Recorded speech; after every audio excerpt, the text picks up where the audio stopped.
Doctor എന്ത് ഭക്ഷണം കഴിച്ചാലും വയറിന് എരിച്ചിലാണ്, നീറ്റലാണ്, പുളിച്ചു തികട്ടലുണ്ട്, അതുപോലെ തന്നെ ഗ്യാസ്ട്രൈറ്റിസിൻ്റെ പ്രോബ്ലം പറയാറുണ്ട്. ഇതുപോലെ ആസിഡ് കൂടുതലാവാനും ഇത് നമുക്ക് ആ ഭാഗത്ത് ഗ്യാസ്ട്രൈറ്റിസും ഇതുപോലെയുള്ള പുണ്ണ് പോലെയുള്ള അസുഖങ്ങളൊക്കെ വരാനുള്ള സാധ്യതയുണ്ട്. ഇങ്ങനെ അസിഡിറ്റി വന്നു കഴിഞ്ഞാലാണ് നമ്മുടെ ഈ അന്നനാളത്തിൻ്റെ ഭാഗത്തുള്ള പേശികൾക്കൊക്കെ ബുദ്ധിമുട്ട് വരുന്നതും ഇത് മേലോട്ട് കയറി ഇതുപോലെ നമുക്ക് എന്ത് ഭക്ഷണം കഴിച്ചാലും പുളിച്ച് തികട്ടി വരിക.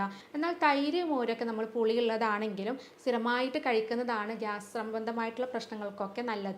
കാരണം ഇത് പ്രോബയോട്ടിക് ആണ്. അപ്പോൾ അത് കൂടുതൽ കഴിച്ചു കഴിഞ്ഞിട്ടുണ്ടെങ്കിൽ നമുക്ക് ഇങ്ങനെയുള്ള ബുദ്ധിമുട്ടുകൾ ഗ്യാസ്ട്രൈറ്റിസ് ആണെങ്കിലും വയറിൽ പുണ്ണാണെങ്കിലും അതൊക്കെ മാറാൻ വേണ്ടിയിട്ട് സഹായിക്കുന്നതാണ്. നമസ്കാരം, ഞാൻ doctor Semiya, doctor Basil's homeo ഹോസ്പിറ്റലിലെ സീനിയർ കൺസൾട്ടൻ്റ് ആണ്. പല പേഷ്യൻസും പറയാറുണ്ട്, ഡോക്ടർ എന്ത് ഭക്ഷണം കഴിച്ചാലും വയറിന് എരിച്ചിലാണ്, നീറ്റലാണ്, പുളിച്ചു തികട്ടലുണ്ട്, അതുപോലെ തന്നെ ഗ്യാസ്ട്രൈറ്റിസിൻ്റെ പ്രോബ്ലം പറയാറുണ്ട്, ഗ്യാസ്ട്രോ ഈസോഫാഗൽ റിഫ്ലക്സ് ഡിസീസ് പോലെയുള്ള അസുഖങ്ങളൊക്കെ പറയാറുണ്ട്. അങ്ങനെയുള്ള ഒരു പേഷ്യൻ്റ് കഴിഞ്ഞ ദിവസം ഒ പിയിൽ ഒന്ന് വന്നിട്ടുണ്ടായിരുന്നു. അവരുടെ അനുഭവം എന്താണുള്ളത് നമുക്കൊന്ന് കേൾക്കാം. നമസ്കാരം, എൻ്റെ പേര് രാജേഷ്. ഞാൻ 10 വർഷമായിട്ട് എനിക്ക് എന്ത് കഴിച്ചാലും ഇതേപോലെ ഇങ്ങോട്ട് മേപ്പിട്ട് ഇങ്ങോട്ട് വൊമിറ്റ് ചെയ്ത് വന്നിരുന്നു. അതായത് വയറിലേക്ക് എത്തുന്നതിൻ്റെ മുന്നേ തന്നെ അത് കുറച്ചായിട്ട് പുറത്തേക്ക് തള്ളി വന്നിരുന്നു. അങ്ങനെയായിട്ട് ഞാൻ കുറേ ഹോസ്പിറ്റലിൽ കാണിച്ചതാണ്. മഞ്ചേരി മെഡിക്കൽ കോളേജിലൊക്കെ കാണിച്ചതാണ്. അതേമാതിരി പെരിന്തൽമണ്ണ മൗലാന അൽഷിഫ അങ്ങനെയുള്ള ആസ്പത്രിയിലൊക്കെ കാണിച്ചത്, ഗവൺമെൻറ് ഹോസ്പിറ്റലിൽ. അങ്ങനെ ഒരുപാട് ഡോക്ടർമാരെ, ഹോമിയോപ്പതി, കരിങ്ങലത്താണി ഹോമിയോപ്പതി, പച്ചമരുന്ന്, അങ്ങനെ എല്ലാതും ഞാൻ ടെസ്റ്റ് ചെയ്ത്. പക്ഷേ ഇതിമൊന്നും എനിക്കത് മാറിയിട്ടുണ്ടായിരുന്നില്ല. അങ്ങനെയാണ് ഞാൻ ഫേസ്ബുക്ക് വഴിയാണ് ഇങ്ങനെ സാമ്യ സാറിനായിട്ട് ഇങ്ങനെ പറയുന്നത് കേട്ടോ. അപ്പോൾ ഇവിടെ നിന്ന് പോയി നോക്കാമെന്നില്ല ഉറപ്പ് പറഞ്ഞപ്പോൾ അങ്ങനെ ഞാൻ അവിടെ വന്ന് പെട്ടതാണ്, പാണ്ടിക്കാട്. അവിടെ വന്ന് 2 മാസം മരുന്ന് കുടിച്ചപ്പോൾ തന്നെ എനിക്ക് ഏകദേശമൊക്കെ സുഖമായി. പിന്നെ 3 മാസം കുടിക്കാൻ പറഞ്ഞു. 2 മാസം കഴിച്ചപ്പോൾ തന്നെ അതിൽ മാറ്റങ്ങൾ വരെ തുടങ്ങി. അപ്പോൾ പിന്നെ ഇനി 2 മാസം കറക്റ്റ് കഴിഞ്ഞ ഉടനെ തന്നെ ഒരു 2.5 മാസമൊക്കെ ആയപ്പോൾ തന്നെ അത് അസുഖം തന്നെ വിട്ടുപോയി. പിന്നെ ഞാൻ 3 മാസം കറക്റ്റ് കൺട്രോൾ ചെയ്തു. എനിക്ക് അത് പിന്നെ ഒരു മാസത്തിന് വരുന്ന എത്ര 900 രൂപ എങ്ങാനേ വരുന്നുള്ളൂ. എന്തുകൊണ്ടും അത് വന്ന് പെട്ടുകൊണ്ട് എനിക്ക് ഇപ്പോൾ യാതൊരു ബുദ്ധിമുട്ടുകളും ഇല്ല. ഭക്ഷണങ്ങൾ നല്ല നല്ല രീതിയിൽ കഴിച്ചാലും എനിക്കത് വിഷയമല്ല. മറ്റേത് ഇങ്ങോട്ട് കഴിച്ചു കഴിഞ്ഞാൽ പുറത്തേക്ക് എയർ തള്ളിയത്, മേപ്പിട്ട് എയർ പോന്നിരുന്നു. സത്യം പറഞ്ഞാൽ 3 മാസമാണ് ഞാൻ ആകെ മരുന്ന് കഴിച്ചിട്ടുള്ളൂ. അപ്പോൾ സാറിനോട് വിളിച്ചിട്ട് സാറ് 3 മാസം കഴിക്കാൻ പറഞ്ഞു. അത് കറക്റ്റ് കൺട്രോൾ ചെയ്ത് പോയി. പിന്നെ കുടിക്കണമെന്ന് ചോദിച്ചപ്പോൾ പിന്നെ കുടിക്കണ്ടെന്ന് പറഞ്ഞു. ഇപ്പം എനിക്ക് ഇതുവരെയായിട്ടും എനിക്ക് യാതൊരു വല്ല ബുദ്ധിമുട്ടോ കാര്യങ്ങളൊന്നും ആ ഗ്യാസ് സംബന്ധമായിട്ടുണ്ടായിട്ടില്ല. 10 വർഷമായിട്ട് ഞാൻ എൻ്റെ കുറേ പൈസ എൻ്റെ പൈസ പോയതാണ്. പൈസ പോണതല്ല, നമ്മൾ ജോലി ചെയ്യുമ്പോഴൊക്കെ ബുദ്ധിമുട്ടായിരുന്നു. പല ആളുകളിലും പല രൂപത്തിലാണ് നമുക്ക് ഗ്യാസിൻ്റെ ബുദ്ധിമുട്ട് അനുഭവപ്പെടാറുള്ളത് അല്ലേ. ചില ആളുകൾക്ക് വയറ് വീർത്ത് വരും, ബലൂണ് പോലെയൊക്കെ ഇങ്ങനെ വീർത്ത് നിൽക്കും, വയറ് സ്തംഭനം ഉണ്ടാവും. എന്നാൽ ചില ആളുകളിലാണെങ്കിൽ വയറിന് എരിച്ചിൽ, നീറ്റൽ അങ്ങനെയുള്ള ബുദ്ധിമുട്ടുകളായിരിക്കും. എന്നാൽ ചില ആളുകളിൽ അസിഡിറ്റിയുടെ പ്രശ്നമായിരിക്കും, മേലോട്ട് കയറിയിട്ട് നെഞ്ചരിച്ചിൽ വരും, പുളിച്ച് തികട്ടൽ വരും, ഏമ്പക്കം ഇടയ്ക്കിടയ്ക്കായിട്ട് വരും, ഇങ്ങനെയുള്ള ബുദ്ധിമുട്ട് കാണിക്കാറുണ്ട്. എന്നാൽ ചില ആളുകളിലാണെങ്കിൽ ശ്വാസം കിട്ടാനുള്ള ബുദ്ധിമുട്ട് വരെ വരാറുണ്ട്. നമുക്ക് ഗ്യാസ് കയറിയിട്ട് ചെസ്റ്റിൻ്റെ ഭാഗത്തൊക്കെ എന്തോ തങ്ങി നിൽക്കുന്നത് പോലെ, ശ്വാസം എടുക്കാൻ ബുദ്ധിമുട്ട് പോലെ അനുഭവപ്പെടാറുണ്ട്. അപ്പോൾ പല ആളുകളിലും പല രൂപത്തിലാണ് നമുക്കിങ്ങനെ പ്രശ്നങ്ങൾ കാണിക്കാറുള്ളത്. നമ്മുടെ വയറിൽ എന്തൊരു ബുദ്ധിമുട്ട് വന്നാലും, അത് വയറെരിച്ചിലാവട്ടെ, അല്ലെങ്കിൽ നെഞ്ചിരിച്ചിൽ, പുളിച്ച് തികട്ടൽ, അസിഡിറ്റിയുടെ പ്രശ്നങ്ങൾ എന്ത് തന്നെ വന്നാലും നമ്മൾ അതിനെ കോമൺ ആയിട്ട് പറയുക ഗ്യാസ് ട്രബിൾ എന്നാണ്. അത് ചിലപ്പോൾ ഗ്യാസ്ട്രൈറ്റിസ് കൊണ്ടാവാം. ഗ്യാസ്ട്രൈറ്റിസ് എന്ന് പറയുന്നത് വയറിലുണ്ടാകുന്ന നീർക്കെട്ട് കൊണ്ടാവാം. അതല്ലെങ്കിൽ വയറിൽ പുണ്ണ്, അൾസർ പോലെയുള്ള അസുഖങ്ങൾ കൊണ്ടാവാം. അല്ലെങ്കിൽ നമ്മൾ നേരത്തെ പറഞ്ഞ പോലെ ഗ്യാസ്ട്രോ ഈസോഫാഗൽ റിഫ്ലക്സ് ഡിസീസ് എന്ന് പറയും, GERD, ഇങ്ങനെയുള്ള ബുദ്ധിമുട്ട് കൊണ്ടാവാം. അല്ലെങ്കിൽ ഈസോഫാഗൈറ്റിസ് പോലെയുള്ള അന്നനാളത്തിൽ വരുന്ന നീർക്കെട്ട് കൊണ്ടൊക്കെ വരാം. ഇങ്ങനെ പല അസുഖങ്ങൾ കൊണ്ടാണെങ്കിലും നമുക്ക് കോമൺ ആയിട്ടുള്ള സിംറ്റംസ് ആയതുകൊണ്ട് തന്നെ നമ്മൾ അതിനെ പറയാം നമുക്ക് ഗ്യാസ് ട്രബിൾ ആണ് എന്നാണുള്ളത്. നമുക്കറിയാം, നമ്മുടെ ദഹന വ്യവസ്ഥ എന്ന് പറയുന്നത് നമ്മുടെ ഈ വായ മുതൽ അന്നനാളം തുടങ്ങിയിട്ട് അതുപോലെ തന്നെ നമ്മുടെ വയറിൻ്റെ ഭാഗം, അതുപോലെ ചെറുകുടൽ, വൻകുടലൊക്കെ ഉൾപ്പെട്ടിട്ടുള്ള നമ്മുടെ മലദ്വാരം വരെ നീണ്ടു കിടക്കുന്ന ഒരു ഏരിയയാണ്, ഒരു വലിയൊരു സിസ്റ്റാണ് നമ്മുടെ ദഹന വ്യവസ്ഥ എന്ന് പറയുന്നത്. അപ്പോൾ ഈ ഭാഗത്ത് എന്തൊരു ബുദ്ധിമുട്ട് വന്നു കഴിഞ്ഞാലും അത് ഇൻഫ്ലമേഷൻ ആയിരിക്കാം, അല്ലെങ്കിൽ നീർക്കെട്ട്, അല്ലെങ്കിൽ അൾസർ പോലെയുള്ള എന്തെങ്കിലും അസുഖങ്ങളോ അങ്ങനെ എന്ത് ബുദ്ധിമുട്ട് വന്നാലും നമുക്ക് സിംറ്റംസ് ആയിട്ട് വരുന്നത് ഇതുപോലെ തന്നെ ഗ്യാസിൻ്റെ പ്രശ്നങ്ങളായിട്ടാണ് കൂടുതലായിട്ടും കണ്ടുവരുന്നത്. അപ്പോൾ നേരത്തെ പറഞ്ഞു നമ്മൾ ഒ പിയിൽ ഒരു പേഷ്യൻ്റ് വന്നിട്ടുണ്ടായിരുന്നു എന്നുള്ളത്. അപ്പോൾ അവർക്ക് പ്രധാനമായിട്ട് വന്നിട്ടുണ്ടായിരുന്ന ഒരു ബുദ്ധിമുട്ടെന്ന് പറയുന്നത് എന്ത് ഭക്ഷണം കഴിച്ചാലും അവർക്ക് ഇങ്ങനെ മേലോട്ട് കയറി വരുന്നൊരു ബുദ്ധിമുട്ടായിരുന്നു. അതുപോലെ തന്നെ വയറിന് എരിച്ചിലുണ്ടായിട്ടുണ്ടായിരുന്നു, ഒരു ഭക്ഷണവും കഴിക്കാൻ പറ്റാത്തൊരു ബുദ്ധിമുട്ടായിരുന്നു. അപ്പോൾ അവർ അതിൽ പറയുന്നുണ്ട്, അവർ കഞ്ഞിയും അതുപോലത്തെ വെറും മോരും കഞ്ഞിയും കൂട്ടിയിട്ടാണ് ഭക്ഷണമൊക്കെ കഴിക്കുന്നതെന്ന് പറയുന്നുണ്ട്. അപ്പോൾ കൂടുതൽ എരിവുള്ള ഭക്ഷണം അല്ലെങ്കിൽ മസാല അടങ്ങിയിട്ടുള്ള ഫുഡുകളൊക്കെ കഴിച്ചു കഴിഞ്ഞിട്ടുണ്ടെങ്കിൽ അവർക്ക് ഭയങ്കരമായിട്ടുള്ള എരിച്ചിൽ എരിച്ചിലും വേദനയും ബുദ്ധിമുട്ടൊക്കെ ഉണ്ടായിട്ടുണ്ടായിരുന്നു. അപ്പോൾ അതുകൊണ്ട് തന്നെ എന്തുകൊണ്ടാണ് നമുക്കിത് വരുന്നതെന്ന് നോക്കാം. ഇങ്ങനെയുള്ള ബുദ്ധിമുട്ട് വരുന്നത് എങ്ങനെയാണുള്ളത് നോക്കാം. അപ്പോൾ നമുക്കറിയാം നമ്മുടെ ഈ അന്നനാളത്തിൻ്റെ ഭാഗത്തും അതുപോലെ തന്നെ ഈ വയറിൻ്റെ ഭാഗം തുടങ്ങുന്ന ഭാഗങ്ങളിൽ കുറച്ച് പേശികളുണ്ട്. അത് നമ്മൾ സ്ഫിങ്ക്റ്റേഴ്സ് എന്നാണ് പറയാറുള്ളത്. ഈ പേശികൾക്ക് എന്തെങ്കിലും ബലക്കുറവൊക്കെ വരുമ്പോഴാണ് നമുക്ക് ദഹിക്കാത്ത ഫുഡ് നമ്മുടെ ആമാശയത്തിൽ നിന്നും ഇത് മേലോട്ട് കയറിയിട്ട് ഈ ഭാഗത്ത് നെഞ്ചിരിച്ചിൽ, പൊളിച്ചെത്തിക്കെട്ടൽ, ഇങ്ങനെയുള്ള അസിഡിറ്റിയുടെ പ്രശ്നങ്ങൾ കാണിക്കുന്നത്. ഈ ഒരു കണ്ടീഷനെയാണ് നമ്മൾ ഗ്യാസ്ട്രോ ഈസോഫാഗിയൽ റിഫ്ലക്സ് ഡിസീസ് എന്ന് പറയുന്നത്. അതായത് നമുക്ക് ഈ ഭാഗത്തുള്ള സ്ഫിങ്ക്റ്റേഴ്സ് ബലക്കുറവ് വരുന്നതാണ്. നോർമലി നമ്മളൊരു ഫുഡ് കഴിക്കുമ്പോൾ ഈ സ്ഫിങ്ക്റ്റേഴ്സ് ഓപ്പൺ ആവും, അത് താഴോട്ട് വന്ന് ഫുഡ് താഴോട്ട് വന്ന് നമ്മുടെ ആമാശയത്തിലെത്തും. എന്നാൽ ഈ ബലക്ഷയം ഉള്ള സമയത്താണെങ്കിൽ ഇത് കറക്റ്റായിട്ട് ഇത് ക്ലോസ് ആവും, ഓപ്പൺ ആവും ചെയ്യില്ല. അപ്പോൾ അതുകൊണ്ട് തന്നെ നമ്മൾ കിടക്കുന്ന സമയത്ത് അല്ലെങ്കിൽ നമ്മൾ ഭക്ഷണം കഴിച്ച ഉടനെ കുനിയ ഇങ്ങനെയുള്ള കാര്യങ്ങളൊക്കെ ചെയ്ത് കഴിഞ്ഞിട്ടുണ്ടെങ്കിൽ നമ്മൾ ദഹിക്കാത്ത ഫുഡും അതുപോലെ വയറിലുള്ള ആസിഡ് കാര്യങ്ങളൊക്കെ മേലോട്ട് കയറിയിട്ട് നമുക്ക് ഇതുപോലെയുള്ള ലക്ഷണങ്ങൾ കാണിക്കാറുണ്ട്. അപ്പോൾ അവരുടെ മെയിനായിട്ടുള്ളൊരു ബുദ്ധിമുട്ടെന്ന് പറയുന്നത് ഇതായിരുന്നു, GERD എന്ന് പറയുന്നതായിരുന്നു. അതിൻ്റെ കൂടെ തന്നെ ഈ അസിഡിറ്റി കൂടുതലുള്ളത് കൊണ്ട് തന്നെ അവർക്ക് ഗ്യാസ്ട്രൈറ്റിസ് പറഞ്ഞ ബുദ്ധിമുട്ടും കൂടെ വന്നിട്ടുണ്ട്. ഗ്യാസ്ട്രൈറ്റിസ് എന്ന് പറയുന്നത് നമ്മുടെ ഈ വയറിൽ വരുന്ന പുണ്ണിൻ്റെ ഒക്കെ ഒരു തുടക്ക കാരണമാണ്. അതായത് ഗ്യാസ്ട്രൈറ്റിസ് വന്നു കഴിഞ്ഞിട്ടുണ്ടെങ്കിൽ ആ ഭാഗത്ത് നീർക്കെട്ട് വരുന്നതാണ് ഗ്യാസ്ട്രൈറ്റിസ് എന്ന് പറയുന്നത്. അപ്പോൾ കുറേ കാലം നമ്മൾ ഗ്യാസ്ട്രൈറ്റിസിന് മെഡിസിനൊന്നും എടുക്കാതെ ഭക്ഷണമൊന്നും കൺട്രോൾ ചെയ്തിട്ടില്ലെങ്കിലാണ് പിന്നീട് അത് പുണ്ണായിട്ട് മാറും, പിന്നെ അത് അൾസറായിട്ട് മാറും, പിന്നീടാണ് അത് ക്യാൻസർ പോലെയുള്ള വയറിൽ ആമാശയത്തിൽ വരുന്ന ക്യാൻസർ പോലെയുള്ള അസുഖങ്ങളിലേക്ക് ഇത് നയിക്കുന്നത്. നമുക്ക് നോർമലി നമ്മുടെ ആമാശയത്തിൽ ഫുഡുകളൊക്കെ ദഹിപ്പിക്കാൻ വേണ്ടിയിട്ട് ഹൈഡ്രോക്ലോറിക് ആസിഡ് ഒരു മിതമായിട്ടുള്ള അളവിൽ ഉൽപ്പാദിപ്പിക്കുന്നുണ്ട്, ഈ ഭാഗങ്ങളിൽ ഉൽപ്പാദിപ്പിക്കുന്നുണ്ട്. എന്നാൽ നമുക്ക് എന്തെങ്കിലും കാരണങ്ങൾ കൊണ്ട് ആ ഭാഗത്ത് അസിഡിറ്റി കൂടുതലായി കഴിഞ്ഞാൽ, അതായത് ഹൈഡ്രോക്ലോറിക് ആസിഡ് കൂടുതലായിട്ട് ഉൽപ്പാദിപ്പിച്ച് കഴിഞ്ഞാലാണ് ഈ ഭാഗത്ത് നമുക്ക് ഗ്യാസ്ട്രൈറ്റിസ്, അതായത് നീർക്കെട്ട് പോലെയുള്ള ബുദ്ധിമുട്ട് വരുന്നത്. അപ്പോൾ സ്ഥിരമായിട്ട് ഇങ്ങനെ അസിഡിറ്റി വന്നു കഴിഞ്ഞാൽ പിന്നീടാണ് നീർക്കെട്ട് പുണ്ണാവുന്നതും ക്യാൻസർ പോലെയുള്ള അസുഖങ്ങളിലേക്ക് നയിക്കുന്നതും. ഇങ്ങനെ അസിഡിറ്റി വരാനുള്ള ഒരു പ്രധാന കാരണം പറയുന്നത് നമുക്ക് കൃത്യസമയത്ത് ഭക്ഷണം കഴിക്കാത്ത ഒരു പ്രശ്നം കൊണ്ടാണ്. അപ്പോൾ നമ്മൾ കറക്റ്റ് തുടക്കത്തിൽ തന്നെ നമ്മൾ ചികിത്സിച്ചിട്ടില്ലെങ്കിൽ അത് ഗുരുതരമായിട്ടുള്ള അവസ്ഥയിലേക്ക് പോകാൻ സാധ്യത ഉള്ളത് കൊണ്ട് തന്നെ നമുക്ക് അസിഡിറ്റി ഉള്ള ആളുകൾ തീർച്ചയായിട്ടും നമ്മൾ കറക്റ്റായിട്ട് തന്നെ ആദ്യം തന്നെ ലക്ഷണങ്ങൾ കാണിക്കുമ്പോൾ തന്നെ അതിന് ചികിത്സ എടുക്കണം.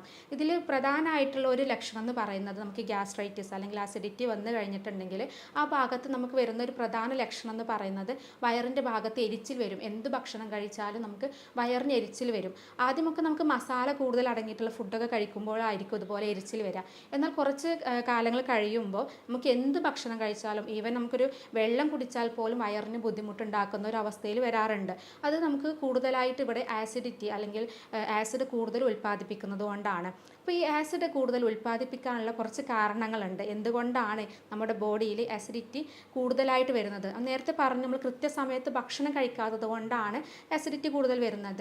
അല്ലാതെ കുറച്ച് കാരണങ്ങളുണ്ട്. നമ്മൾ കഴിക്കുന്ന ഭക്ഷണത്തിലൂടെ ആവാം, അല്ലെങ്കിൽ മാനസികമായിട്ടുള്ള ടെൻഷൻ കൂടുതലുള്ള ആളുകളിൽ, സ്ട്രെസ്സൊക്കെ കൂടുതലുള്ള ആളുകളിൽ, ഇങ്ങനെ ബിസി ലൈഫൊക്കെ ആയിട്ട് നടക്കുന്ന ആളുകളിലൊക്കെ ഈ ടെൻഷൻ കാരണം ഈ ഭാഗത്ത് നമുക്ക് അസിഡിറ്റി കൂടാനും ഇത് ഗ്യാസ്ട്രൈറ്റിസ് പോലെയുള്ള അസുഖങ്ങളിലേക്കും അതുപോലെ വയറിൽ പുണ്ണ്, അൾസർ പോലെയുള്ള അസുഖങ്ങളിലേക്കൊക്കെ ഇത് നയിക്കാറുണ്ട്. അപ്പോൾ ടെൻഷൻ ഇതിനൊരു പ്രധാന കാരണമാണ്. അതുപോലെ തന്നെ ചില മരുന്നുകളുടെ ഉപയോഗം, സ്ഥിരമായിട്ട് നമുക്ക് ഡിപ്രസൻറ്റ് മെഡിസിൻസ് ഒക്കെ കഴിക്കുന്ന ആളുകളുണ്ടെങ്കിൽ, അതല്ലെങ്കിൽ നമ്മൾ എന്തെങ്കിലും അസുഖത്തിന് ആൻറ്റിബയോട്ടിക്സ് ഒക്കെ കുറച്ച് കാലം കഴിക്കുന്നുണ്ടെങ്കിൽ അത് ചില ആളുകൾക്ക് അസിഡിറ്റി കൂടുതലാക്കും. ഇങ്ങനെ വന്നു കഴിഞ്ഞിട്ടുണ്ടെങ്കിലും നമുക്ക് ഈ ഭാഗങ്ങളിൽ വയറിലെരിച്ചിലും ബുദ്ധിമുട്ടുകളൊക്കെ കാണിക്കാറുണ്ട്. അതുപോലെ നേരത്തെ പറഞ്ഞു, നമ്മൾ ചില ഭക്ഷണങ്ങൾ കഴിക്കുമ്പോൾ അസിഡിറ്റി കൂടാനുള്ള സാധ്യതയുണ്ട്. അത്തരം ഭക്ഷണങ്ങളാണ് ഞാനിതിലിവിടെ നോട്ട് ചെയ്ത് വെച്ചിട്ടുള്ളത്. നമ്മൾ അസിഡിറ്റി കൂടുതലാക്കുന്ന ഭക്ഷണങ്ങളാണ് എള്ളെണ്ണ, അതുപോലെ തന്നെ സൺഫ്ലവർ ഓയിൽ, ബാർലി, ചോളം, അതുപോലെ പയർ വർഗ്ഗങ്ങൾ, ഉരുളക്കിഴങ്ങ്, ബ്രെഡ്, സോഫ്റ്റ് ഡ്രിങ്ക്സ്, ഇങ്ങനെയുള്ള ഫുഡുകളൊക്കെ സ്ഥിരമായിട്ട് കഴിക്കുന്ന ആളുകളിലൊക്കെ ഇതുപോലെ ആസിഡ് കൂടുതലാവാനും ഇത് നമുക്ക് ആ ഭാഗത്ത് ഗ്യാസ്ട്രൈറ്റിസും ഇതുപോലെയുള്ള പുണ്ണ് പോലെയുള്ള അസുഖങ്ങളൊക്കെ വരാനുള്ള സാധ്യതയുണ്ട്. ഇങ്ങനെ അസിഡിറ്റി വന്നു കഴിഞ്ഞാലാണ് നമ്മുടെ ഈ അന്നനാളത്തിൻ്റെ ഭാഗത്തുള്ള പേശികൾക്കൊക്കെ ബുദ്ധിമുട്ട് വരുന്നതും ഇത് മേലോട്ട് കയറി ഇതുപോലെ നമുക്ക് എന്ത് ഭക്ഷണം കഴിച്ചാലും പുളിച്ച് തികട്ടി വരിക, വായിൽ പുണ്ണ് വരിക, അതൊരു പ്രധാനമായിട്ടുള്ള ലക്ഷണമാണ്. കാരണം ഈ ആസിഡ് മേലോട്ട് കയറി കഴിഞ്ഞാൽ വായയുടെ ഭാഗത്തും ഇതുപോലെ നമുക്ക് നീർക്കെട്ടും അതുപോലെ പുണ്ണൊക്കെ വരാറുണ്ട്. അപ്പോൾ സ്ഥിരമായിട്ട് ഇടയ്ക്കിടയ്ക്കായിട്ട് പുണ്ണ് വരുന്ന ആളുകൾ അവർക്ക് ഇങ്ങനെയുള്ള ലക്ഷണങ്ങൾ കൂടെ ഉണ്ടോ എന്നുള്ളത് നമ്മൾ നോക്കണം. അങ്ങനെ ഉണ്ടെങ്കിൽ തീർച്ചയായിട്ടും അത് വയറിൽ പുണ്ണുള്ളത് കൊണ്ടായിരിക്കാം. അപ്പോൾ അതിന് കറക്റ്റ് ചികിത്സ എടുത്താൽ മാത്രമേ നമുക്ക് വായിൽ വായിലെ പുണ്ണ് മാറുകയുള്ളൂ. കാരണം വായിലെ പുണ്ണ് നമ്മൾ പലപ്പോഴും വായിൽ പുണ്ണ് വന്ന് കഴിഞ്ഞിട്ടുണ്ടെങ്കിൽ എന്താ ചെയ്യുക, നമ്മൾ അടുത്തുള്ള മെഡിക്കൽ ഷോപ്പിലൊക്കെ പോയിട്ട് വൈറ്റമിൻ ടാബ്ലറ്റ്സുകളൊക്കെ വാങ്ങി കഴിക്കും, ബി കോംപ്ലക്സുകളൊക്കെ വാങ്ങിയിട്ട്. പക്ഷെ നമുക്ക് കുറച്ച് സമയത്തേക്ക് ഒരു ആശ്വാസം ഉണ്ടാവും, പിന്നെ വീണ്ടും വരാറുണ്ട്. അപ്പോൾ ഇതിനുള്ളൊരു പ്രധാന കാരണം ചിലപ്പോൾ നമുക്ക് ഇതുപോലെയുള്ള വയറ് സംബന്ധമായിട്ടുള്ള പ്രശ്നങ്ങളാവാം. അപ്പോൾ അതിൻ്റെ റൂട്ട് കോസ് എന്താണെന്നുള്ളത് മനസ്സിലാക്കിയിട്ട് അതിനുള്ള ചികിത്സ എടുത്താൽ മാത്രമേ നമുക്ക് വായിൽ വരുന്ന പുണ്ണുകൾ, ഇടയ്ക്കിടയ്ക്ക് വരുന്ന പുണ്ണൊക്കെ പൂർണ്ണമായിട്ട് മാറ്റിയെടുക്കാൻ പറ്റുള്ളൂ. പല ആളുകളുടെ ഒരു സംശയമാണ് ഈ ഗ്യാസും അതുപോലെ അസിഡിറ്റി ഒന്നാണോ എന്നുള്ളത്. പല ആളുകളും ചോദിക്കാറുണ്ട്, ഡോക്ടർ ഇത്രയധികം ഗ്യാസ് എങ്ങനെ ഈ വയറിൽ ഫോം ചെയ്യുന്നത്, ഗ്യാസ് കൊണ്ട് ഇരിക്കാനോ നിൽക്കാനോ പറ്റാറില്ല എന്ന് പറയാറുണ്ട്. നമുക്ക് നോർമലി നമ്മൾ ഭക്ഷണമൊക്കെ കഴിക്കുമ്പോൾ കുറച്ച് അളവിൽ ഗ്യാസ് നമ്മുടെ വയറിൽ കളക്ട് ചെയ്യുന്നുണ്ട്. അതിൻ്റെ കൂടെ തന്നെ നമ്മൾ ഭക്ഷണം ദഹിപ്പിക്കുന്ന സമയത്ത് അവിടെ കൂടുതലായിട്ട് ഇങ്ങനെ ഗ്യാസ് ഫോം ചെയ്യാനുള്ള കാരണമാവാറുണ്ട്. എന്നാൽ നമ്മൾ കൂടുതലായിട്ട് ഗ്യാസ് ഉള്ള ഭക്ഷണങ്ങളാണ് സ്ഥിരമായിട്ട് കഴിക്കുന്നതെങ്കിൽ അമിത അളവിൽ ഗ്യാസ് ഫോം ചെയ്യും. അപ്പോഴാണ് നമുക്കത് ഗ്യാസ് മുകളിലോട്ട് കയറിയിട്ട് നമുക്ക് നെഞ്ചിൻ്റെ ഭാഗത്തൊക്കെ എന്തോ കെട്ടിക്കിടക്കുന്നത് പോലെ, അതല്ലെങ്കിൽ വയറ് വീർക്കുക, ബലൂണ് പോലൊക്കെ വീർത്ത് വരുന്ന ഒരു അവസ്ഥ വരുന്നത്. എന്നാൽ ചില ഭക്ഷണങ്ങൾ എല്ലാവരിലും ഗ്യാസ് ഉണ്ടാക്കണം എന്നില്ല. എന്നാൽ ചില ഭക്ഷണങ്ങൾ കഴിച്ചു കഴിഞ്ഞാൽ പൊതുവായിട്ട് നമുക്ക് ഗ്യാസിൻ്റെ ഇഷ്യൂസ് കാണാറുണ്ട്. അത്തരം ഫുഡുകൾ എന്തൊക്കെയാണെന്നുള്ളത് നോക്കാം. നമുക്കറിയാം, ഈ പയറ് വർഗ്ഗങ്ങളൊക്കെ കൂടുതലായിട്ട് കഴിച്ചു കഴിഞ്ഞിട്ടുണ്ടെങ്കിൽ ഇതുപോലെ ഗ്യാസിൻ്റെ ബുദ്ധിമുട്ട് വരാറുണ്ട്. അതുപോലെ വറുത്തതും പൊരിച്ചതുമായിട്ടുള്ള ഫുഡുകൾ, ആവിയിൽ വേവിച്ചിട്ടുള്ള ഫുഡുകൾ, അതുപോലെ ക്യാബേജ്, ഇലക്കറികൾ പോലെ നാരുകൾ കൂടുതൽ അടങ്ങിയിട്ടുള്ള ഫുഡുകൾ കഴിച്ചാലും ഗ്യാസിൻ്റെ ഇഷ്യൂസ് വരാറുണ്ട്. കാരണം നാരുകൾ കൂടുതലുള്ള ഫുഡുകൾ കഴിക്കുമ്പോൾ നമുക്ക് കൂടുതലായിട്ട് ദഹനം നടക്കേണ്ടി വരും. അപ്പോൾ അങ്ങനെ വരുമ്പോൾ കൂടുതലായിട്ട് ഗ്യാസ് പുറത്തേക്ക് വിടുകയും ചെയ്യാറുണ്ട്. അതുകൊണ്ടാണ് അത്തരം ഫുഡുകൾ കഴിക്കുമ്പോൾ കൂടുതൽ ഗ്യാസിൻ്റെ പ്രശ്നങ്ങൾ കാണിക്കുന്നത്. ഭക്ഷണത്തിലൂടെ അല്ലാതെ തന്നെ നമുക്ക് ഗ്യാസ് വരാനുള്ള സാധ്യതയുണ്ട്. ഞാൻ നേരത്തെ പറഞ്ഞ പോലെ ഗ്യാസ്ട്രൈറ്റിസ്, അതുപോലെ തന്നെ വയറിൽ അൾസർ പോലുള്ള അസുഖങ്ങളിൽ, അതുപോലെ നമ്മുടെ വൻകുടലിൻ്റെ ഭാഗത്തൊക്കെ വരുന്ന ഇറിറ്റബിൾ ബവൽ ഡിസീസ്, ഇതിന് നമ്മൾ വൻകുടലിൻ്റെ ഭാഗത്ത് വരുന്ന നീർക്കെട്ടിനെയാണ് ഇറിറ്റബിൾ ബവൽ ഡിസീസ് എന്ന് പറയുന്നത്. ഇങ്ങനെയുള്ള അസുഖങ്ങൾ വന്നു കഴിഞ്ഞിട്ടുണ്ടെങ്കിൽ, അല്ലെങ്കിൽ ആമാശയ ക്യാൻസർ പോലുള്ള അസുഖങ്ങൾ വന്നു കഴിഞ്ഞാലൊക്കെ നമുക്ക് ഗ്യാസിൻ്റെ ബുദ്ധിമുട്ട് വരാറുണ്ട്. അപ്പോൾ നമുക്ക് ചെറിയൊരു ഗ്യാസിൻ്റെ പ്രശ്നമൊക്കെ ആണെങ്കിൽ നമ്മൾ അത്ര കാര്യമാക്കാറില്ല. അടുത്തുള്ള ഏതെങ്കിലും ഒരു മെഡിക്കൽ ഷോപ്പിൽ പോയിട്ട് അതിന് മെഡിസിൻ വാങ്ങിയിട്ട് കഴിക്കുകയാണ് ചെയ്യാറുള്ളത്. അല്ലെങ്കിൽ നമ്മൾ എന്ത് ചെയ്യും, വീട്ടിൽ വെച്ച് തന്നെ കുറച്ച് പൊടിക്കൈകളൊക്കെ ചെയ്തിട്ട് അത് മാറ്റിയെടുക്കുകയാണ് ചെയ്യാറുള്ളത്. എന്നാൽ ഈ ഗ്യാസ് എന്ന് പറയുന്നത് ചെറിയ എന്തെങ്കിലും ഒരു ബുദ്ധിമുട്ട് നമ്മുടെ വയറിൻ്റെ ഭാഗത്ത് വന്നു കഴിഞ്ഞാൽ അതിൻ്റെ ലക്ഷണമായിട്ട് കാണിക്കുന്നതായിരിക്കാം. അതല്ലെങ്കിൽ ഗുരുതരമായിട്ടുള്ള ആമാശയ ക്യാൻസർ പോലെയുള്ള അസുഖങ്ങളുടെ ലക്ഷണമായിട്ടും വരാം. അതുകൊണ്ട് തന്നെ നമുക്ക് ഗ്യാസിൻ്റെ ബുദ്ധിമുട്ട് നമ്മൾ അത്ര നിസ്സാരമാക്കേണ്ട ഒന്നല്ല. ഇടയ്ക്കിടയ്ക്ക് വരുന്ന ഈ ഗ്യാസ് നമ്മൾ പൊടിക്കൈകളൊക്കെ ചെയ്തിട്ട് താൽക്കാലികമായിട്ടുള്ള ആശ്വാസം മാത്രമേ കിട്ടുന്നുള്ളതെങ്കിൽ നമ്മൾ തീർച്ചയായിട്ടും അടുത്തുള്ള ഒരു ഡോക്ടറെ കാണിച്ചിട്ട് അതിന് കറക്റ്റായിട്ടുള്ള ചികിത്സ എടുക്കണം. അത് എന്തുകൊണ്ടാണ് വരുന്നത്, ഈ ഗ്യാസിൻ്റെ ഇഷ്യൂസ് എന്തുകൊണ്ടാണ്, വയറിലെ ബുദ്ധിമുട്ട് കൊണ്ടാണോ, അതല്ലെങ്കിൽ കൊളസ്ട്രോൾ പോലുള്ള എന്തെങ്കിലും അസുഖങ്ങൾ കൊണ്ടാണോ, അതല്ലെങ്കിൽ ലിവർ സംബന്ധമായിട്ടുള്ള എന്തെങ്കിലും പ്രശ്നങ്ങൾ കൊണ്ടാണോ എന്നുള്ളതൊക്കെ മനസ്സിലാക്കിയിട്ട് അതിനനുസരിച്ചുള്ള ട്രീറ്റ്മെൻറ്റ് എടുത്താൽ മാത്രമേ നമുക്ക് ഇത്തരത്തിലുള്ള ഗ്യാസ് പൂർണ്ണമായിട്ട് തന്നെ മാറ്റിയെടുക്കാൻ പറ്റുള്ളൂ. എന്നാൽ ചില ആളുകളാണെങ്കിൽ ഗ്യാസിൻ്റെ ചെറിയ വേദന വരുമ്പോഴേക്കും ഹാർട്ട് അറ്റാക്ക് ആണെന്നൊക്കെ പേടിച്ചിട്ട് ECGയും അതുപോലെ തന്നെ എക്കോ ഒക്കെ എടുക്കാറുണ്ട്.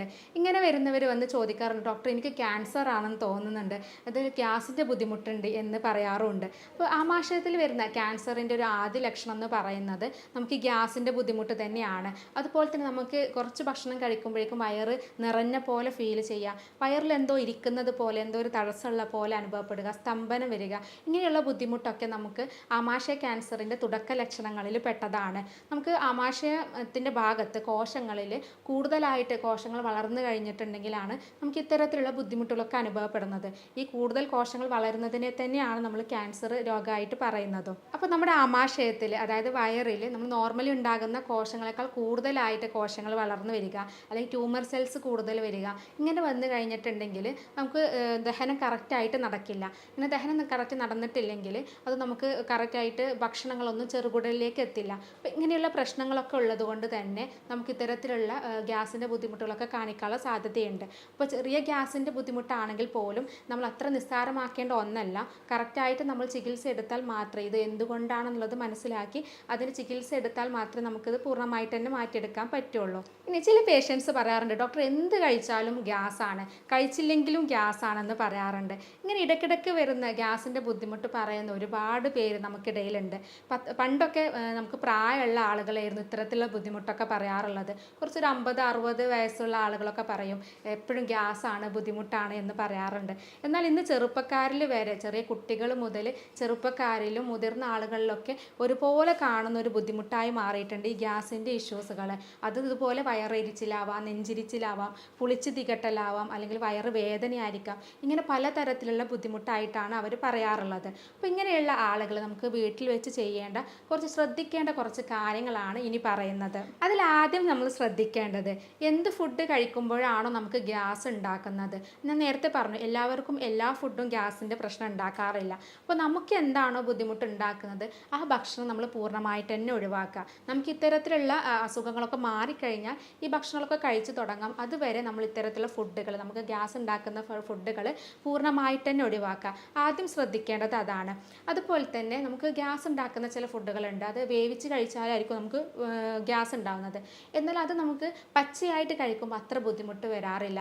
അപ്പോൾ അങ്ങനെയുള്ള ഫുഡുകൾ ഉണ്ടെങ്കിൽ അത് പച്ചയായിട്ട് കഴിക്കാൻ ശ്രമിക്കുക.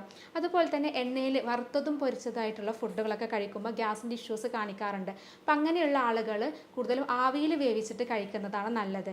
എന്നാൽ ആവിയിൽ വേവിച്ച് കഴിക്കുന്നതും പല ആളുകൾക്കും ബുദ്ധിമുട്ടുണ്ടാക്കുന്നത് കൊണ്ട് തന്നെ അത് അങ്ങനെയുള്ള ബുദ്ധിമുട്ടുണ്ടെങ്കിൽ മാത്രം ആ കാര്യങ്ങൾ ഒഴിവാക്കേണ്ടതാണ്. അതുപോലെ മധുരം കൂടുതലുള്ള പഴങ്ങളിലായിരിക്കും കൂടുതൽ ഗ്യാസ് വരാറുള്ളത്. അപ്പം അങ്ങനെയുള്ള പഴങ്ങൾ കഴിക്കുന്നതിന് പകരം മധുരം കുറഞ്ഞിട്ടുള്ള പഴങ്ങൾ ശീലമാക്കുക. അതുപോലെ തന്നെ ഈ ഗോതമ്പ്, ഉരുളക്കിഴങ്ങൊക്കെ കഴിച്ച് കഴിഞ്ഞിട്ടുണ്ടെങ്കിൽ നമുക്ക് ഗ്യാസ് വരുന്ന ആളുകളാണെങ്കിൽ അവർ കൂടുതലായിട്ട് അരിഭക്ഷണം ഉപയോഗിക്കുന്നതാണ് നല്ലത്. അതുപോലെ തന്നെ നമ്മൾ ഭക്ഷണത്തിൽ കുറച്ച് നെയ്യ് ഉൾപ്പെടുത്തുന്നത് നല്ലതാണ്. ഇത് ഗ്യാസിൻ്റെ ബുദ്ധിമുട്ടൊക്കെ കുറക്കാൻ വേണ്ടിയിട്ട് സഹായിക്കും. അതുപോലെ ചില ആളുകൾക്ക് പാലുൽപ്പന്നങ്ങളൊക്കെ കഴിക്കുന്നത് ഗ്യാസിൻ്റെ ഇഷ്യൂസ് വരാറുണ്ട്. അപ്പം അങ്ങനെയുള്ള ആളുകളാണെങ്കിൽ അത്തരം ഫുഡുകളും നമ്മൾ പൂർണ്ണമായിട്ട് തന്നെ ഒഴിവാക്കുക. പിന്നെ അതുപോലെ നമ്മൾ ശ്രദ്ധിക്കേണ്ടത് നമ്മുടെ ജീവിതശൈലിയിൽ കുറച്ച് മാറ്റങ്ങൾ വരുത്തണം. അതുപോലെ തന്നെ നമ്മുടെ ഭക്ഷണ രീതിയിലും കുറച്ച് മാറ്റങ്ങളൊക്കെ വരുത്തി കഴിഞ്ഞാൽ ഇതുപോലെയുള്ള ബുദ്ധിമുട്ടുകൾ, ഗ്യാസിൻ്റെ ഇഷ്യൂസൊക്കെ നമുക്ക് പൂർണ്ണമായിട്ട് മാറ്റിയെടുക്കാം. നമ്മൾ ജീവിതശൈലിയിൽ മാറ്റങ്ങൾ വരുത്തേണ്ടത് എന്തെന്ന് വെച്ചാൽ നമുക്ക് കൃത്യസമയത്ത് ഭക്ഷണം കഴിക്കുക.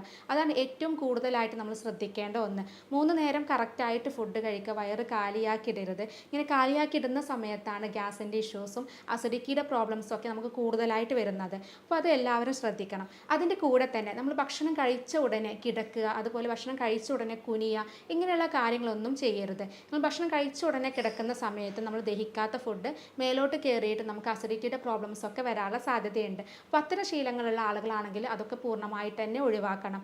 അതുപോലെ ഭക്ഷണത്തിന് കൂടെ തന്നെ വെള്ളം കുടിക്കുന്ന ആളുകളാണെങ്കിൽ ആ ശീലം നമ്മൾ പൂർണ്ണമായിട്ട് തന്നെ ഒഴിവാക്കണം. കാരണം നമ്മൾ കഴിക്കുന്ന സമയത്ത് കൂടുതലായിട്ട് വെള്ളം കുടിച്ച് കഴിഞ്ഞിട്ടുണ്ടെങ്കിൽ നമ്മുടെ ദഹനം നടക്കാൻ കൂടുതൽ ടൈം എടുക്കും. അപ്പോൾ ദഹനം നടക്കാൻ കൂടുതൽ സമയം എടുക്കുന്നത് കൊണ്ട് തന്നെ നമ്മൾ കിടക്കുകയോ അല്ലെങ്കിൽ കുനിയൊക്കെ ചെയ്യുന്ന സമയത്ത് ദഹിക്കാത്ത ഫുഡ് മേലോട്ട് കയറാനുള്ള സാധ്യതയുണ്ട്.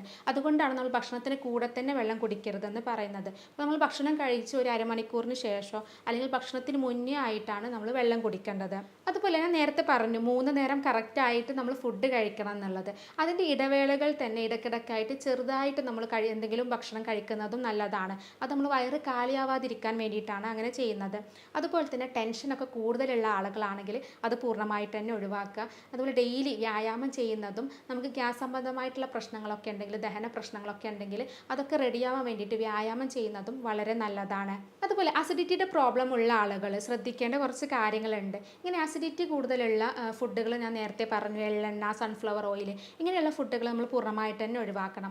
അതുപോലെ തന്നെ നമ്മൾ സിട്രസ് പഴങ്ങളുണ്ട്, കൂടുതൽ പുളിയുള്ള ഫ്രൂട്ട്സുകളൊക്കെ കൂടുതലായിട്ട് കഴിച്ച് കഴിഞ്ഞിട്ടുണ്ടെങ്കിൽ ഇതുപോലെ അസിഡിറ്റിയുടെ പ്രശ്നങ്ങൾ കൂടുതലാവാനുള്ള സാധ്യതയുണ്ട്. അപ്പോൾ അത്തരം ഫ്രൂട്ട്സുകൾ നമ്മൾ ഒഴിവാക്കുന്നതാണ് നല്ലത്. എന്നാൽ തൈര്, മോരൊക്കെ നമ്മൾ പുളിയുള്ളതാണെങ്കിലും സ്ഥിരമായിട്ട് കഴിക്കുന്നതാണ് ഗ്യാസ് സംബന്ധമായിട്ടുള്ള പ്രശ്നങ്ങൾക്കൊക്കെ നല്ലത്. കാരണം ഇത് പ്രോബയോട്ടിക് ആണ്. അപ്പോൾ അത് കൂടുതൽ കഴിച്ച് കഴിഞ്ഞിട്ടുണ്ടെങ്കിൽ നമുക്ക് ഇങ്ങനെയുള്ള ബുദ്ധിമുട്ടുകൾ, ഗ്യാസ്ട്രൈറ്റിസ് ആണെങ്കിലും വയറിൽ പുണ്ണാണെങ്കിലും അതൊക്കെ മാറാൻ വേണ്ടിയിട്ട് സഹായിക്കുന്നതാണ് ഈ തൈര്, മോര് എന്നൊക്കെ പറയുന്നത്. അപ്പോൾ അതുകൊണ്ട് തന്നെ അത് സ്ഥിരമായിട്ട് ഉപയോഗിക്കുന്നതാണ് ഏറ്റവും നല്ലത്. ഇനി ഇങ്ങനെ സ്ഥിരമായിട്ട് ഗ്യാസ് വരുന്ന ആളുകൾ നമുക്ക് വീട്ടിൽ വെച്ച് ചെയ്യാവുന്ന കുറച്ച് ടിപ്സുകൾ പറഞ്ഞു തരാം. അതിൽ ഏറ്റവും കൂടുതലായിട്ട് പറയുന്നത് ജീരകമാണ്. നമുക്ക് വീട്ടിൽ തന്നെ ജീരകം അവൈലബിൾ ആണ്. അപ്പോൾ നമുക്ക് ജീരകം കൂടുതലായിട്ട് അതിൽ എസെൻഷ്യൽ ഓയിലുണ്ട്. ഈ എസെൻഷ്യൽ ഓയിൽ നമ്മൾ കൂടുതലായിട്ട് ഉമിനീര് ഉൽപ്പാദിപ്പിക്കാൻ വേണ്ടിയിട്ട് സഹായിക്കും. അപ്പോൾ ഈ ഉമിനീര് കൂടുതലായിട്ട് ഉൽപ്പാദിപ്പിച്ച് കഴിഞ്ഞാൽ അത് നമ്മുടെ ദഹനം കറക്റ്റായിട്ട് നടക്കാനും അതുപോലെയുള്ള ഈ ഗ്യാസിൻ്റെ പ്രശ്നങ്ങളൊക്കെ കുറക്കാൻ വേണ്ടിയിട്ട് സഹായിക്കുന്നതാണ് ജീരകം എന്ന് പറയുന്നത്. അപ്പോൾ നമ്മൾ ജീരകം ഇട്ട് തിളപ്പിച്ചിട്ട് വെള്ളം കുടിക്കുന്നത് നല്ലതാണ്. അല്ലെങ്കിൽ അല്ലെങ്കിൽ പെട്ടെന്ന് നമുക്ക് നെഞ്ചിൻ്റെ ഭാഗത്ത് ഇങ്ങനെ ഗ്യാസ് കയറിയിട്ട് ശ്വാസം എടുക്കാൻ ബുദ്ധിമുട്ട് വരുന്ന ആളുകളൊക്കെ പറയാറുണ്ട്. അങ്ങനെയുള്ള ആളുകൾ പെരുംജീരകം ചവച്ചരച്ച് കഴിക്കുമ്പോൾ പെട്ടെന്ന് അത് ഏമ്പക്കായിട്ട് ഗ്യാസ് കുടുങ്ങിക്കിടക്കുന്നതൊക്കെ പോകാൻ വേണ്ടിയിട്ട് സഹായിക്കും. അപ്പോൾ പെരുംജീരകമാണെങ്കിലും അതുപോലെ ചെറിയ ജീരകമാണെങ്കിലും അത് നമുക്ക് ഉപയോഗിക്കുന്നത് ഈ ഗ്യാസ് സംബന്ധമായിട്ടുള്ള പ്രശ്നങ്ങൾക്ക് നല്ലതാണ്. അതുപോലെ നമ്മൾ രണ്ടാമത് പറയുന്നത് കായം നമുക്കറിയാം. നമ്മൾ കായം കൂടുതൽ കഴിക്കുന്നത് വളരെ നല്ലതാണ്. ചെറിയ കുട്ടികൾക്കൊക്കെ നമ്മൾ പാൽക്കായൊക്കെ കൊടുക്കാറുണ്ട്. ഇങ്ങനെ കായം കൂടുതൽ കഴിക്കുന്നത് നമ്മുടെ ഗ്യാസിൻ്റെ കൂടുതൽ ഉൽപ്പാദിപ്പിക്കുന്ന ബാക്ടീരിയകൾ നമ്മുടെ വയറിൽ ഗ്യാസ് ഉൽപ്പാദിപ്പിക്കുന്ന ബാക്ടീരിയകളെ കുറക്കാൻ വേണ്ടിയിട്ട് സഹായിക്കുന്ന ഒന്നാണ് കായം എന്ന് പറയുന്നത്. അപ്പോൾ അത് നമ്മൾ ചെറിയ ചൂടുവെള്ളത്തിൽ ചേർത്തിട്ട് കായം കുടിക്കുന്നതും ഗ്യാസിൻ്റെ ഇഷ്യൂസൊക്കെ കുറക്കാൻ വേണ്ടിയിട്ട് സഹായിക്കും. അതുപോലെ നമ്മൾ എപ്പോഴും പറയാറുള്ളതാണ് ഇഞ്ചി നമുക്ക് എല്ലാ അസുഖത്തിനും നമുക്ക് ഉപയോഗിക്കുന്ന ഒന്നാണ് ഇഞ്ചി എന്ന് പറയുന്നത്. അപ്പോൾ ഇഞ്ചി നമുക്ക് ചതച്ചിട്ട് അത് വെള്ളത്തിലിട്ട് തിളപ്പിച്ചിട്ട് ആ വെള്ളം കുടിക്കുന്നത് നല്ലതാണ് ഗ്യാസ് പോകാൻ. അതുപോലെ തന്നെ ഇഞ്ചി ചായ ഉണ്ടാക്കിയിട്ട് അത് കുടിക്കുന്നതും നല്ലതാണ്. അതുപോലെ മറ്റൊന്നാണ് അയമോദകം 1/2 ടീസ്പൂൺ കല്ലുപ്പും കുറച്ച് ചെറിയ ചൂടുവെള്ളത്തിൽ ചേർത്തിട്ട് അത് കുടിക്കുന്നത് നമുക്ക് ഗ്യാസ് പോകാൻ വളരെ നല്ലതാണ്. അതുപോലെ തന്നെ നമുക്ക് വീട്ടിൽ എപ്പോഴും കിട്ടുന്ന ഒന്നാണ് കറിവേപ്പില എന്ന് പറയുന്നത്. ഈ കറിവേപ്പില നന്നായിട്ട് പേസ്റ്റ് രൂപത്തിലാക്കിയിട്ട് വെള്ളം ചേർക്കാതെ പേസ്റ്റ് രൂപത്തിലാക്കിയിട്ട് മോരിൽ ചേർത്തിട്ട് അത് കുടിക്കുന്നത് നമുക്ക് ഇതുപോലെ ഗ്യാസ് സംബന്ധമായിട്ടുള്ള പ്രശ്നങ്ങൾക്കൊക്കെ നല്ലതാണ്. അതുപോലെ മറ്റൊന്നാണ് ഗ്രാമ്പു തന്നെ നമ്മൾ ഇഞ്ചി പറഞ്ഞ പോലെ ഗ്രാമ്പു ഇട്ട് തിളപ്പിച്ചിട്ടുള്ള വെള്ളം കുടിക്കുക, അല്ലെങ്കിൽ അത് ചവച്ചരക്കുന്നതും നല്ലതാണ്. ഗ്യാസൊക്കെ ഉണ്ടെങ്കിൽ ഇതുപോലെ അസിഡിറ്റി പ്രശ്നങ്ങളൊക്കെ ഉണ്ടെങ്കിൽ അതൊക്കെ മാറ്റിയെടുക്കാൻ താൽക്കാലികമായിട്ട് പെട്ടെന്ന് മാറാൻ വേണ്ടിയിട്ട് സഹായിക്കുന്നതാണ്. അതുപോലെ തന്നെയാണ് വെളുത്തുള്ളി നമുക്കറിയാം ഗ്യാസിന് ഏറ്റവും കൂടുതൽ ആളുകൾ ഉപയോഗിക്കുന്നത് വെളുത്തുള്ളിയാണ്. വെളുത്തുള്ളി ചുട്ടരച്ചിട്ടോ അതല്ലെങ്കിൽ വെളുത്തുള്ളി ചവച്ചരച്ചിട്ട് അങ്ങനെയൊക്കെ കഴിക്കാറുണ്ട്. അപ്പോൾ അങ്ങനെയുള്ള ആളുകളും ചില ആളുകൾക്ക് അത് അങ്ങനെ കഴിക്കാൻ ബുദ്ധിമുട്ടായിരിക്കും. അപ്പോൾ അങ്ങനെ ഉണ്ടെങ്കിൽ നമ്മൾ നാരങ്ങ നീരോ അല്ലെങ്കിൽ നെല്ലിക്ക നീരിലൊക്കെ ചേർത്തിട്ട് വെളുത്തുള്ളി കഴിക്കുന്നത് ഇതുപോലെ ഗ്യാസിൻ്റെ ബുദ്ധിമുട്ട് കുറക്കാൻ വേണ്ടിയിട്ട് സഹായിക്കും. പിന്നെ അസിഡിറ്റി നെഞ്ചിരിച്ചിലൊക്കെ ഉള്ള ആളുകളാണെങ്കിൽ നാരങ്ങ നീര് ഒഴിവാക്കുന്നതാണ് നല്ലത്. അതുപോലെ തന്നെയാണ് ജാതിക്ക നന്നായിട്ട് അരച്ച് അത് തേനിലാക്കിയിട്ട് കുടിക്കുന്നതും ഗ്യാസ് സംബന്ധമായിട്ടുള്ള പ്രശ്നങ്ങൾക്ക് വളരെ നല്ലതാണ്. അപ്പോൾ ഇത്തരത്തിൽ നമ്മൾ ഗ്യാസ്ട്രോഇസോഫാഗൽ റിഫ്ലക്സ് ഡിസീസ് പറഞ്ഞു, അതുപോലെ ഗ്യാസ്ട്രൈറ്റിസ് പറഞ്ഞു. അപ്പോൾ നേരത്തെ നമ്മളൊരു പേഷ്യൻറ്റിൻ്റെ കാര്യം പറഞ്ഞല്ലോ. അപ്പോൾ അവർക്ക് ഇത്തരത്തിലുള്ള ഫുഡുകളൊക്കെ നമ്മൾ പറഞ്ഞു കൊടുത്തിട്ടുണ്ടായിരുന്നു. ശ്രദ്ധിക്കേണ്ട കാര്യങ്ങളൊക്കെ എന്തൊക്കെ കാര്യങ്ങളാണ് ശ്രദ്ധിക്കേണ്ടത് എന്നുള്ളത് നമ്മൾ ചാർട്ടാക്കിയിട്ട് ഒരു ഡയറ്റ് ചാർട്ടാക്കിയിട്ട് തന്നെ അവരുടെ കയ്യിൽ കൊടുത്തിട്ടുണ്ടായിരുന്നു. അതിൻ്റെ കൂടെ തന്നെ നമ്മുടെ ചികിത്സയും കൂടെ ആയപ്പോൾ അവർക്ക് ഒരു 2-3 മാസം കൊണ്ട് തന്നെ അവരുടെ ബുദ്ധിമുട്ടുകളൊക്കെ നമുക്ക് പൂർണ്ണമായിട്ട് തന്നെ മാറ്റിയെടുക്കാൻ പറ്റി. അപ്പോൾ ഇങ്ങനെയുള്ളൊരു കേസ് വന്നു കഴിഞ്ഞിട്ടുണ്ടെങ്കിൽ നമ്മൾ ചെയ്യുന്നത് അത് എന്തുകൊണ്ടാണെന്നുള്ളത് മനസ്സിലാക്കിയിട്ട് അതിനുള്ള ചികിത്സയാണ് നമ്മൾ കൊടുക്കുന്നത്. അപ്പോൾ ഗ്യാസ് നമുക്ക് പല അസുഖങ്ങൾ കൊണ്ടാവാം. അത് ഗ്യാസ്ട്രൈറ്റിസ് കൊണ്ടാവാം, അല്ലെങ്കിൽ വയറിൽ പുണ്ണുള്ളത് കൊണ്ടാവാം, IBS പോലെയുള്ള അസുഖങ്ങൾ കൊണ്ടാവാം. അതല്ല വയറ് സംബന്ധമായിട്ടുള്ള പ്രശ്നങ്ങളല്ലാതെ കൊളസ്ട്രോൾ പോലെയുള്ള അസുഖങ്ങളിൽ വരാം, ഫാറ്റി ലിവർ പോലെയുള്ള ലിവർ സംബന്ധമായിട്ടുള്ള പ്രശ്നങ്ങളിലൊക്കെ നമുക്ക് ഗ്യാസിൻ്റെ ഇഷ്യൂസ് കാണുന്നുണ്ട്. അപ്പോൾ എന്തുകൊണ്ടാണെന്നുള്ളത് മനസ്സിലാക്കി അതിനുള്ള ചികിത്സയാണ് നമ്മളിവിടെ കൊടുത്തിട്ടുള്ളത്. അപ്പോൾ പലപ്പോഴും അവരൊരു ഡ്രൈവറായിരുന്നു. അപ്പോൾ അതുകൊണ്ട് തന്നെ അവർക്ക് കൃത്യസമയത്ത് ഭക്ഷണം കഴിക്കാൻ പലപ്പോഴും പറ്റാറുണ്ടായിരുന്നില്ല. അപ്പോൾ അതുകൊണ്ട് തന്നെയാണ് കൂടുതലും അവർക്ക് കുറച്ച് ടെൻഷനുള്ള ആളുകളുമായിരുന്നു. അതുകൊണ്ട് തന്നെ ആണ് ഇത്തരം പ്രശ്നങ്ങളൊക്കെ വരാനുള്ളൊരു കാരണമായത്. അപ്പോൾ ആ ഒരു കാര്യങ്ങളും കൂടെ നമ്മൾ ശ്രദ്ധിക്കാൻ ഇതിൻ്റെ കൂടെ തന്നെ പറഞ്ഞപ്പോൾ ഒപ്പം നമ്മുടെ ചികിത്സയും കൂടെ ആയപ്പോൾ അവർക്ക് ഇങ്ങനെയുള്ള ബുദ്ധിമുട്ടുകളൊക്കെ പൂർണ്ണമായിട്ട് തന്നെ മാറ്റിയെടുക്കാൻ പറ്റി. അപ്പോൾ ചികിത്സയിലേക്ക് വരികയാണെങ്കിൽ നമ്മൾ ചെയ്യുന്നത് രോഗിയുടെ ശാരീരികവും മാനസികവുമായിട്ടുള്ള കാര്യങ്ങൾ പഠിച്ച് യൂറോപ്യൻ നിർമ്മിത സോഫ്റ്റ്വെയർ ഉപയോഗിച്ചാണ് നമ്മളിവിടെ രോഗനിർണയവും അതുപോലെ മരുന്ന് നിർണയവും നടത്തുന്നത്. കോൺസ്റ്റിറ്റ്യൂഷണൽ ട്രീറ്റ്മെൻ്റ് ആണ് നമ്മളിവിടെ ചെയ്യുന്നത്. അതുകൊണ്ട് തന്നെ ഓരോ രോഗിയുടെയും പ്രത്യേകമായിട്ടുള്ള കാര്യങ്ങൾ പഠിച്ച് ചികിത്സ കൊടുക്കുന്നത് കൊണ്ട് തന്നെ ഇത്തരം രോഗങ്ങൾ ഗ്യാസ്ട്രൈറ്റിസ് ആയിക്കോട്ടെ വയറ് സംബന്ധമായിട്ടുള്ള എല്ലാ ബുദ്ധിമുട്ടുകളും നമുക്ക് പൂർണ്ണമായിട്ട് തന്നെ മാറ്റിയെടുക്കാൻ പറ്റാറുണ്ട്. നമ്മൾ കൂടുതലും ജർമ്മനിയിൽ നിന്നും ഇറക്കുമതി ചെയ്യുന്ന പൊട്ടൻസി മരുന്നുകളാണ് ഉപയോഗിക്കുന്നത്. അതുകൊണ്ട് തന്നെ ഇത്തരം രോഗങ്ങൾ ഫലപ്രദമായിട്ട് ചികിത്സിക്കാൻ പറ്റും. അപ്പോൾ ഇത്തരം രോഗ ചികിത്സയെക്കുറിച്ച് അറിയാനും ഇതുമായിട്ട് എന്തെങ്കിലും സംശയങ്ങളൊക്കെ ഉണ്ടെങ്കിൽ താഴെ കാണുന്ന നമ്പറിൽ കോൺടാക്റ്റ് ചെയ്യാവുന്നതാണ്. സ്നേഹത്തോടെ doctor Sumiya, doctor Basil's homeo hospital, Pandikkad, Malappuram ജില്ല.